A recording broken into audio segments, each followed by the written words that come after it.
Shalom a todos, paz y bendiciones. Una vez más estamos acá para compartir un tema nuevo. Vamos a hablar de lo que es la ley oral. No sé si alguno alguna vez escuchó lo que es esto.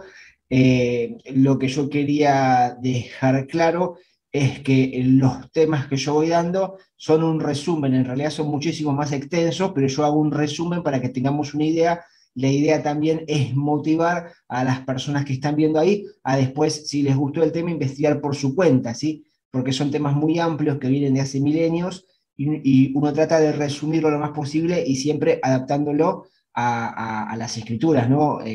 Al pacto renovado y al Brit Hadashah, ¿no? Así que bueno, vamos a hablar lo que es la ley oral. ¿Qué es? ¿De dónde viene? ¿Qué es la ley oral?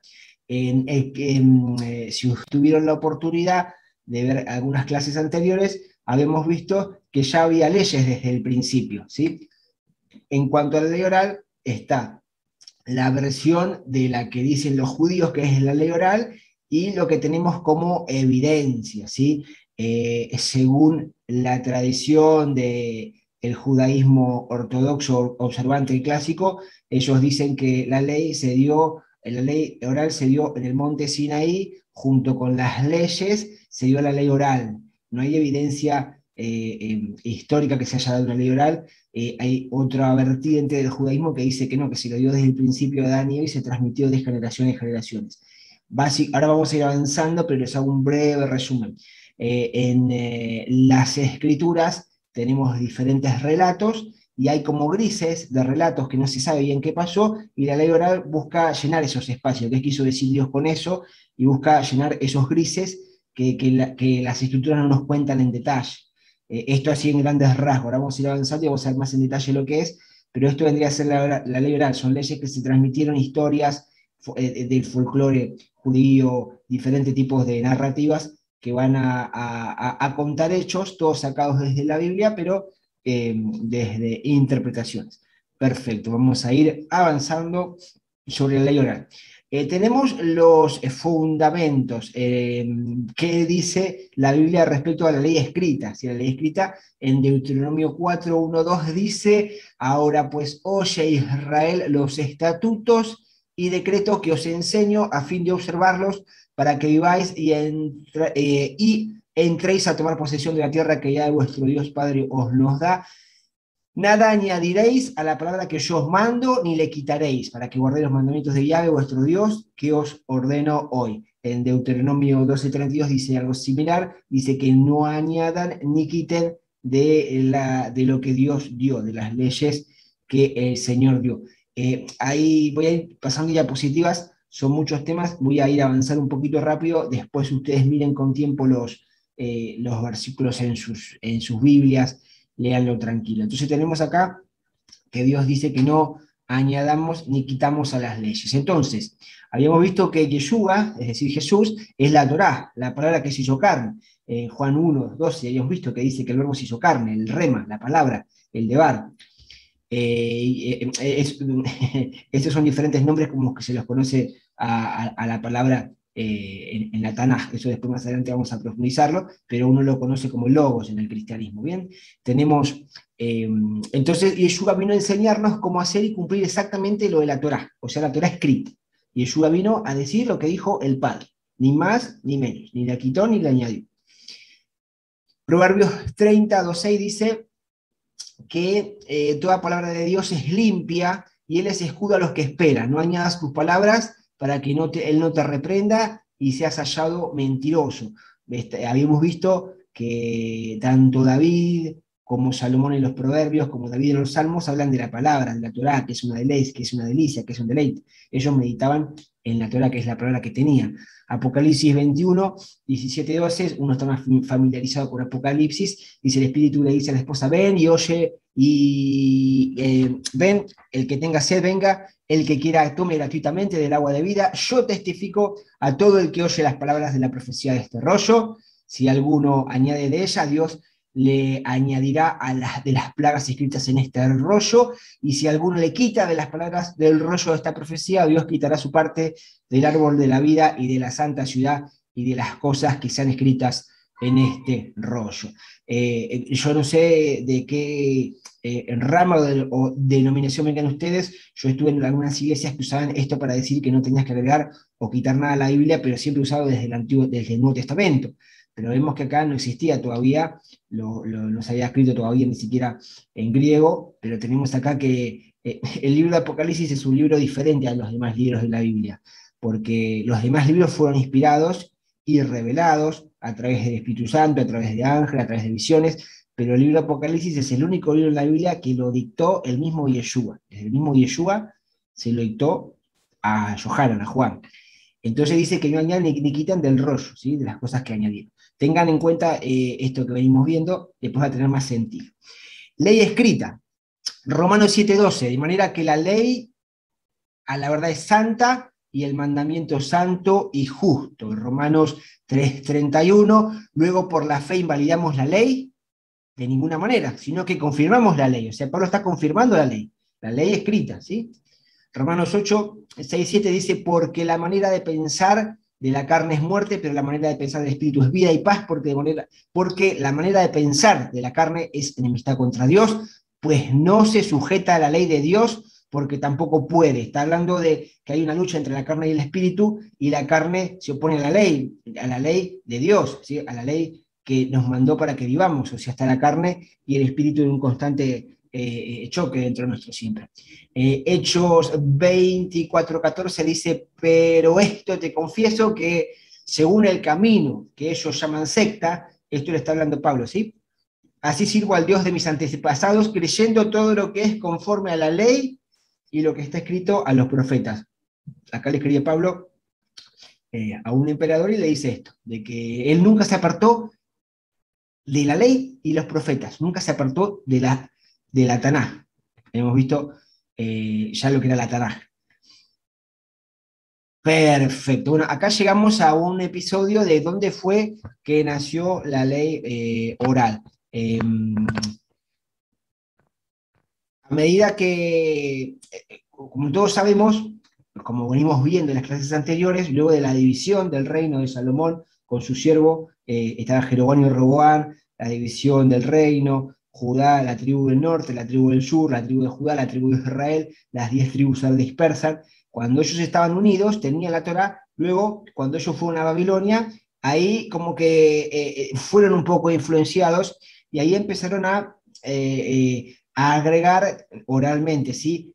Ciertos preceptos para no contaminarse, sino para no hacer un sincretismo entre el pueblo de Dios y el pueblo. Recuerden que habíamos visto que estuvo bajo el imperio de Babilonia, después estuvo bajo el imperio griego y después bajo el imperio romano. O sea, pasaron por diferentes imperios y a fin de no perder su identidad, ¿no? Porque es como que si yo lo agarrase a usted que es de su país y agarro a sus hijos, los mando a otro país y después otra generación los mando a otro país, como que pierden la para de dónde viene. Entonces, a fin de no perder la identidad, empezaron a agregar ciertas restricciones, ¿sí? Se dice que cuando ellos estuvieron cautivos a Babilonia, es cuando nacieron las primeras sinagogas, que es como un lugar para resguardar la palabra de Dios. Bueno, entonces, ¿qué es lo que pasó en el periodo de los macabeos? Acá ya estamos hablando de que estamos en el periodo aproximadamente, cuando estamos con el imperio griego, año 331 a 168 a.C., por Alejandro Magno. Esto no lo vimos, más adelante vamos a ver el tema de los imperios, que habla Daniel, pero acá esto habla de Daniel. Aproximadamente para el año 175 llegó un hombre llamado Antíoco Epifanes, que era griego, ¿sí? Recuerden que Alejandro Magno quería conquistar el mundo, helenizarlo, quería que todo el mundo sea griego, ¿sí? Hubo después a lo largo de la historia mucha gente que quiso conquistar el mundo de esta forma, pero en esta época fue... esto no viene al tema, pero más adelante después Yeshua va a mencionar, no a Antíoco Epifanes, sino algo que él hace, que sacrifica un cerdo en el altar, y esto después aparece en Apocalipsis como un simbolismo. Pero para esto no lo vamos a ver hoy, pero lo decía a modo de perla. Entonces, ¿qué es lo que vino a hacer este Alejandro Magno? Él vino con la idea de helenizar y hacer que todas las personas de su imperio tuvieran un pensamiento griego, un solo Dios, como decía recién, una sola religión, un solo idioma. Empezaron a presionar a los judíos para que se helenizaran. O sea, había cosas que habían hecho como prohibir la circuncisión, prohibir el Shabbat, todo lo que identificaba al pueblo judío empezó a sacarle las cosas que ellos hacían. Eh, el clímax, o sea, lo más terrible fue que en las ofrendas, por ejemplo, que había en el templo, que en esa época estaba el segundo, en el templo, sí, lo que hacían era que agarraba de las ofrendas y agarraba para, en vez de hacerla para lo que estaba destinada, lo usaba sus propios, para sus propios placeres, deleites, para sus propios proyectos, y lo más terrible que hizo fue entrar y sacrificar un cerdo dentro del templo y sacó la menorá, ¿sí? Sacó lo que había ahí y puso una estatua de Zeus. Entonces, Antíoco puso una estatua de casi 3 metros de altura, del dios Zeus, y la pone en el templo de Jerusalén, diciendo que ahora harán sacrificios de cerdo en el altar del templo. Para ese tiempo, viendo lo que estaba haciendo este señor, se levanta una familia de judíos llamados los macabeos. O sea, se levantó una familia llamada macabeos que ya no soportaba este tipo de idolatría, de perversión que había, y quiso recuperar el reino.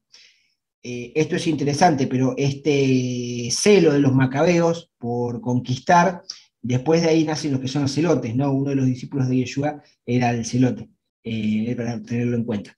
Más adelante vamos a ver eso. Entonces, la familia de los macabeos era Matatías y sus hijos empiezan una revuelta y pelearon contra Grecia por aproximadamente de 30 a 32 años y lograron la victoria, recuperaron el templo y lo rededicaron a Dios. De ahí viene la fiesta Hanukkah de las luces, porque volvió la luz al templo, volvieron a poner la menorá. Esto no es una fiesta que estaba indicada por el Eterno, pero sí se hizo nacional. Por casi 200 años, este grupo de macabeos sale un grupo que se llaman los fariseos. De acá vienen los fariseos también.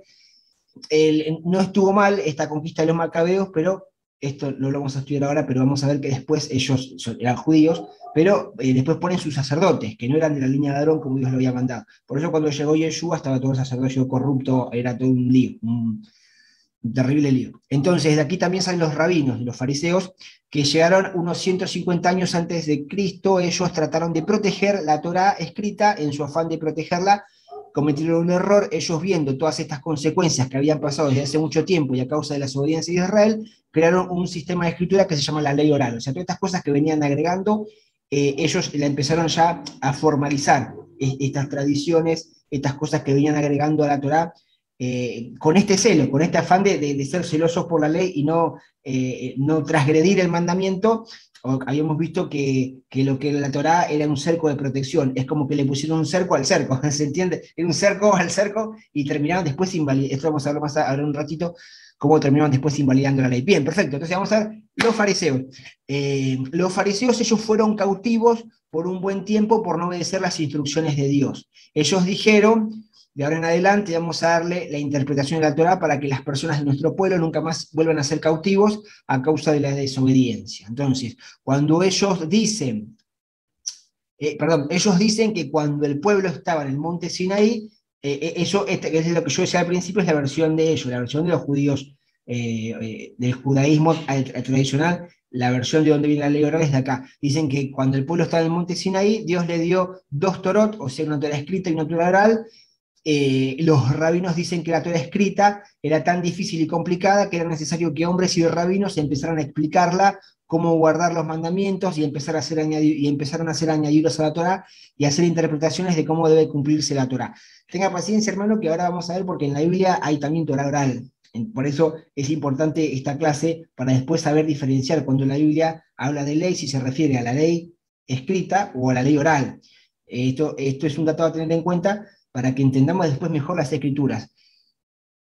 Perfecto, los fariseos entonces, un ejemplo, escuchen, ¿sí? Un ejemplo de estas interpretaciones que se hicieron es, por ejemplo, en la ley del Shabbat dice que nadie debe trabajar, dice para abordar el Shabbat, dice no trabajarás, nada más. Ellos lo interpretan de una manera extremista. Bajo la cita de que dice no trabajarás, ellos agregaron, según el rabino tal hay que hacer tal cosa, según fulanito dice que tienen que dejar un día anterior cortado el papel higiénico para no tener que trabajar y cuando ellos salgan ya esté cortado. Hay algunos que dicen, bueno, dice no encender fuegos, y bueno, estamos en la actualidad, siglo XXI, tampoco hay que prender la luz. Entonces, si vos tocas la luz, el interruptor hace casi una chispa y eso es luz. Entonces, si tenés un velador, tenés que tener un trapo arriba. Bueno, y así fueron agregando un montón de cargas, ¿no? Por eso a ustedes les van a resultar más sentido después cuando las escrituras dice, ustedes ponen carga que los demás no pueden cumplir. No sé si ustedes se acuerdan de cuando Yeshua dice eso. Bueno, vamos a ver que hay ley oral también en la Biblia y Yeshua vino también a reprender eso, a encaminar también eso. Ellos dicen que cuando el pueblo estaba en el... Eso es lo más importante. Esto está duplicado. Bien, esto no hace falta que lo vemos ahora, vamos a verlo más adelante, pero después fue como la ley oral fueron agregándole cosas, mandamientos, y fueron agregándole leyes alágicas, halajot. Bueno, esto no viene al caso, no quiero marearlos. Entonces, bueno, acá dice, esto no lo van a encontrar en ningún lado, acá dice... Quiero hacer esta aclaración, ¿sí? Para que se entienda. ¿Es malo la ley oral? Que se llama el Talmud, sería la ley oral, que se comprende en la Mishnah y la Gemara. La Mishnah, como les decía, son comentarios rabínicos que interpretan las escrituras y la Gemara es una discusión rabínica. Al final voy a hacer un videito que van a entender un poquito mejor esta parte, pero es malo leer el Talmud. Hay muchos agregados, además yo no lo leí todo completo, son una parva de tomos, pero sí hay cosas que son muy parecidas a lo que dice la Biblia, entonces podemos ver que también cuando estaba Yeshua había ley oral y había cosas que Yeshua quizás tomó de ahí para traerles unas enseñanzas. Acá les muestro así, algunas así muy así a vuelo de pájaro, así de ráfago. En el Talmud, en el Tratado Barajot 20b, dice, restringe el enojo y no peques, abstente de beber y no peques. Eso también parecido a lo que dice Efesios 4:26. En el Talmud, en Shabbat 30, dice, lo que tú desapruebas, no lo hagas a tu vecino, es toda la Torá. Esto está muy parecido a lo que dice Marcos 19, 21 al 33 y Mateo 7:12. Esto después, si quieren ustedes, búsquenlo. No tuve tiempo de copiar los pasajes. Si un hombre, en el tratado de Shoma, si un hombre es digno, la ley es para, si un hombre es digno, la ley es para él medicina de vida. Y si es indigno, será para él medicina de muerte. Esto me pareció lo que dice 2 Corintios 2:16. Otra de las cosas que dice en el tratado Shabbat 127b, dice, el que juzga a su vecino con benevolencia se le juzgará. Muy parecido a lo que dice Santiago 2:23, Mateo 7:2. En este día, él se sienta en el seno de Abraham, bueno, el seno de Abraham también en Lucas 16, 23, el hombre transgrede en secreto y el santo bendito, el Kadosh Baruj Hu, se lo proclama abiertamente, ¿sí? Como lo que dice Yeshua, el que proclama a escondidas, así proclamó en las azoteas. Entonces, uno le dijo al otro, esto está en el tratado de Batra 15b, esto, hermanos, tenemos la posibilidad ahora de acceder al Talmud online, por ejemplo, no para estudiarlo, sino para ver cómo era la literatura. En el tratado de Batra 15b dice, uno le dijo a otro, remueve la paja de entre los ojos, y la respuesta fue, remueve la viga de tus propios ojos. Mateo 7:3, ¿no? Parece. Hay muchas cosas wow, o sea, hay muchas cosas que son interesantes, pero, como les digo, un cristiano no necesita leer el Talmud, pero está bueno leerlo no para estudiarlo, sino para ver cómo también hay lo que está, por ejemplo, lo que se llama Midrash. Lo que se llama Midrash son historias para ejemplificar alguna verdad.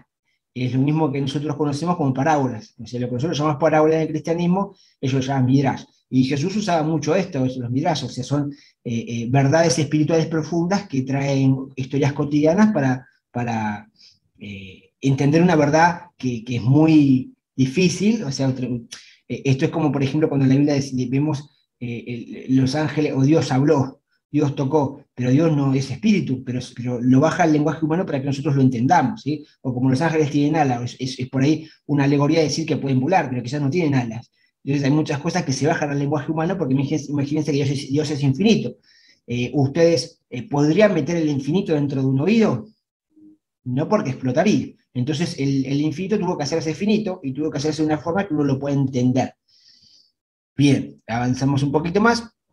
Ley oral es la interpretación, resumiendo, ¿sí? La ley oral es la interpretación de un rabino, sabio, maestro, acerca de cómo se debe guardar un mandamiento escrito en la Torá. Estos son términos que ustedes van a escuchar en lo cotidiano, si ustedes se meten en internet y demás. Y son estos términos que ustedes los voy a citar ahora, son términos con los que se conocen a la ley oral. Pueden aparecer así en la Biblia, pueden aparecer en la vida cotidiana, ¿sí? Manera de ley escrita. También se la conoce como Torah Sheval Peh, Halajá, Midrash, Talmud, Zohar, Kabbalah, obras de la ley. Cuando Pablo habla de obras de la ley se refiere a esto, Mashne Torah. Shullah Haruch, tradición de los ancianos, cuando dice, nosotros seguimos una tradición de los ancianos, cuando dice el apóstol Pablo, bueno, la ley oral. Miren cuántas cosas, a veces por ahí mezclamos todo y es importante entender estas cosas. Judaizar, Shevel Peh, Mishnah, Gematria. Perfecto. Entonces, así como en el cristianismo le quitó, el judaísmo le añadió. ¿Se acuerdan que leímos al principio, no le quites ni le añadas? Bueno, el judaísmo le agregó y el cristianismo le quitó. Le quitó las fiestas, le quitó lo judío a Jesús, hizo un Jesús greco-romano, hubo muchísimas cosas que los cristianos le quitaron. Ni le quites ni le añadas, porque si lo hace ya no si le quitamos o le añadimos, no tenemos más los mandamientos del Padre, sino observancias y mandamientos de hombre. Avanzamos. Bueno, la Torá, o sea, la Torá oral se ve así, o sea, un librito que para nosotros es así chiquito, para ellos de todos los comentarios es así gigante. O sea, esto se vino acumulando por muchos, muchos, muchos siglos, y entonces, o sea, después vamos a ver que esto se compila, y de lo oral paso a lo escrito. Perfecto, entonces para los judíos tan solo un libro de la Torá se ve como un libro completo porque después de los versículos en algún renglón vienen los comentarios de fulanito, menganito, que este dijo tal cosa, que el sabio, que el rabino este, que el rabino este. ¿Cómo podemos identificar entre la ley escrita y la ley oral?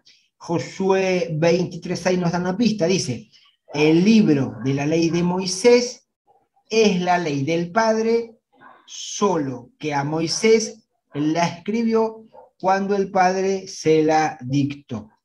Podemos identificar la ley oral cuando nos habla de algo que no está escrito en la Torá. Es decir, no digo que sea su caso, pero si ustedes leen el Talmud y ven cosas que no están en la Torá, eso obviamente es legal, pero si leen algo afuera, un comentario o algo que no está en la Torá, eso es legal. Por eso debemos estar familiarizados con la palabra de Dios para poder identificar lo que está y lo que no está escrito en las instrucciones. Hay que conocer la Torá. Si alguien me dice algo diferente a la Torá, quiere decir que hay añadiduras o se está interpretando mal. Esto también cuenta cuando leemos nuestras escrituras, el pacto renovado, y vemos, por ejemplo, que Pablo dice algo o alguien dice algo que es diferente a la Torá. Entonces, o lo estamos interpretando mal, o hay una añadidura en el texto, pero todo tiene que estar en armonía con la Torá, porque vemos que ninguno se desvió, ni a diestra ni a siniestra, de los protagonistas, ¿sí? De la Biblia. Me refiero a todos los profetas que traían un mensaje de parte de Dios, a Pablo, a Jesús y los discípulos. Las primeras palabras del Mesías en su ministerio, Mateo 4:17, dice, desde entonces comenzó Jesús a predicar y a decir, arrepentíos porque el reino de los cielos se ha acercado. Esto lo habíamos visto entonces anteriores, lo que es arrepentimiento. Yeshua, cuando Yeshua llega a la tierra y va a su pueblo, ve que está haciendo leyes y normas que los fariseos habían inventado de cómo se debía guardar la Torá. Él dice, vuelvan al original, regresen. Los rabinos se enojan cuando Yeshua dice esto porque ellos se creían muy sabios en la Torá y superiores, ¿sí? Vemos constantemente este enfrentamiento entre los fariseos y Yeshua. Mateo 5:17 dice que no vino a abolir la ley, sino vino a poner la ley oral en su lugar y separarla de la ley escrita, que es la del Padre. Tenemos entonces acá en abolir, estamos usando el diccionario el griego. Entonces abrogar, en el griego 27, 26, 47 dice que abrogar, derribar, cumplir, llenar a plenitud. Bien, Marcos 5, del 1 al 13, no lo voy a leer, léanlo después ustedes en sus casas, pero acá hay evidencia de ley oral, cuando dice que sus discípulos comían con las manos sucias, no lavadas, ¿sí? Porque los fariseos y todos los judíos cumplían la tradición de los ancianos, que no comían a menos que se lavaban las manos, ¿sí? Entonces acá en el versículo 5 dice, le preguntaron a los fariseos y les escribía, ¿por qué tus discípulos no andan sino comen el pan y comen el pan con las manos inmundas? Entonces, conforme a la tradición de los ancianos, o sea, ¿por qué comen con manos inmundas? Entonces le dijo, bien profetizó Isaías acerca de vosotros hipócritas, como está escrito, este pueblo me honra de labio, pero su corazón está lejos de mí. Versículo 8 dice, haciendo caso omiso del mandamiento de Dios, os aferráis a la tradición de los hombres, la ley oral, hermano. Acá está mencionando a Jesús que se estaban aferrando a leyes agregadas. Decía también, viene a invalidar los mandamientos de Dios para establecer vuestra tradición, porque Moisés dijo, honra a tu padre y a tu madre, y el que maldice a su madre muera irreprensiblemente, pero vosotros decís, si un hombre le dice al padre o a la madre cualquier cosa con que pudieras beneficiarte de mi parte, es corbán, es decir, una ofrenda, ya no lo dejáis hacer nada, ya no dejáis hacer nada por el padre o por la madre, invalidando la palabra de Dios. O sea, tenían una ayuda para dársela al papá y a la mamá, y dice, no, esto es consagrado para Dios, pero lo querían para ser espirituales, pero era para no ayudar a los padres y las madres, y Jesús está diciendo, con tus tradiciones estás invalidando el primer mandamiento, que es honra a tu padre y a tu madre, ¿sí? ¿Se entiende? Vamos a ir a otro ejemplo, evidencia de lo liberal. Juan 2. Los fariseos crearon ritos y tradiciones para guardar la ley oral. Los fariseos tenían un jarro de 2 orejas y se lavaban las manos 3 veces al día antes de comer y al finalizar de lavarse las manos. Se hacía una oración como un rito. Ellos, con el afán de guardar y cuidar las instrucciones, empezaron a añadirle muchas cosas que al final las personas terminaron observando los mandamientos. Al día de hoy hay un ritual que hacen los judíos, yo no sé si ustedes lo saben, que se lavan las manos cuando se levantan, ¿sí? Tienen un jarrito y se lavan las manos. Podemos ver que la madre de Yeshua es quien posiblemente organizaba la boda. ¿Se acuerdan las bodas de Canaán? Porque le dicen a ella, le vienen a dar indicaciones a ella, ya que ella es quien indica a Yeshua que el vino se había acabado. Los fariseos, para los fariseos había un rito que decía que si se ponía un vino en un recipiente, ya no le podían poner ningún otro líquido porque sería algo impuro. Pero Yeshua dijo a los que servían que les llevasen las tinajas de agua y las convierte en vino, y eso para la tradición de los fariseos era algo terrible. Hay un mandamiento levítico que habla sobre la limpieza de las vasijas y que si tiene una vasija de piedra o de madera con algo sucio se puede lavar sin necesidad de tirarla, pero si una vasija es de barro y se cae algo sucio o impuro, se debe quebrar la vasija y tirarla porque se puede filtrar la suciedad por los poros de la vasija, ¿sí? O sea, había una ley que si había algo en un recipiente de barro se podía romper, al día de hoy se sabe que antes no se sabía, ¿sí? Cuando hablaba de estatutos y mandamientos, estatutos son los que obedecemos aunque no entendemos y los mandamientos son los que entendemos. En esa época no se conocía lo que son los gérmenes, pero tenía un objetivo sanitario, ¿bien? Pero en el mandamiento de la ley oral, en lo que es mandamiento de los utensilios, es que las tinajas de agua, si por algún caso se llega a sacar una gota de vino, quedaba impura, o sea que no, se la tenía que tirar. Entonces, bueno, entonces Jesús lo que hace es todo lo opuesto, o sea, en vez de tener una gotita de vino, le llena la tinaja de vino, ¿se entiende? O sea, estaba anulando y estaba yendo en contra de la ley oral establecida por los fariseos en esa época. En la época cuando estuvo Yeshua había casas de estudio, había 2 casas de estudios que eran muy importantes, que eran las escuelas de Shemai y la escuela de Gilel. Cuando llega Jesús se habían formado 2 escuelas rabínicas. La escuela de Shemai era una escuela estricta, estricta. Y la escuela de Hillel era más flexible. De esto tenemos evidencia porque en el mismo judaísmo también está, no solamente en la historia, sino en el judaísmo. Ustedes lo pueden buscar, googlear. Esto, acá tenemos unas diferencias que están acá abajo. La escuela de Shammai estaba más vinculada con el poder, o sea, más vinculada con los saduceos, ¿sí? Bien, entonces, judaizar. Muchas personas malinterpretan el significado de judaizar, pero lo que significa realmente es que judaizar es estudiar o enseñar la interpretación rabínica o ley oral. Rabinos y ortodoxos estudian la ley oral. Para el judío tradicional, la ley escrita y la ley oral es lo mismo, tiene el mismo peso. ¿Se entiende? Para nosotros no, la palabra escrita es la definitiva, no hay algo igual o superior a eso. Pero bueno, cuando dicen judaizar es enseñar ley oral, y acá no estamos enseñando Talmud, simplemente estamos definiendo conceptos, ¿sí?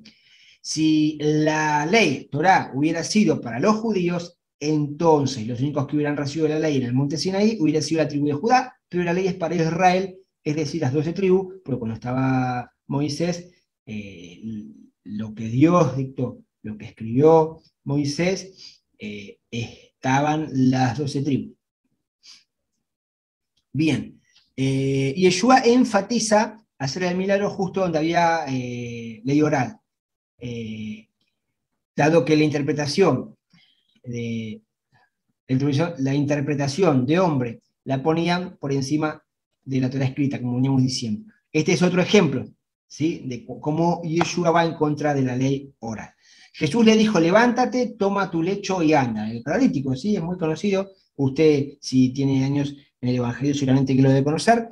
Y al instante el hombre fue sanado y tomó su lecho y anduvo, y era día de reposo. Ojo que acá muchos cristianos dicen: pero mira, quebrantó el Shabbat. Si quebrantó el Shabbat, lo descartaba como Mesías, hermano, porque él tenía que cumplir la Torá rajatabla. Y si quebrantaba una sola ley, si quebrantaba el Shabbat, no tenés Mesías, hermanos, porque ya entonces Jesús no es el Mesías. Al instante el hombre fue sanado y tomó su lecho y anduvo, y era día de reposo en aquel día. Entonces los judíos dijeron a aquel que había sido sanado: es día de reposo, no te es lícito llevar tu lecho. Ajá. Y él le respondió: el que me sanó, él mismo me dijo: toma tu lecho y anda. ¿Qué pasó acá, hermanos?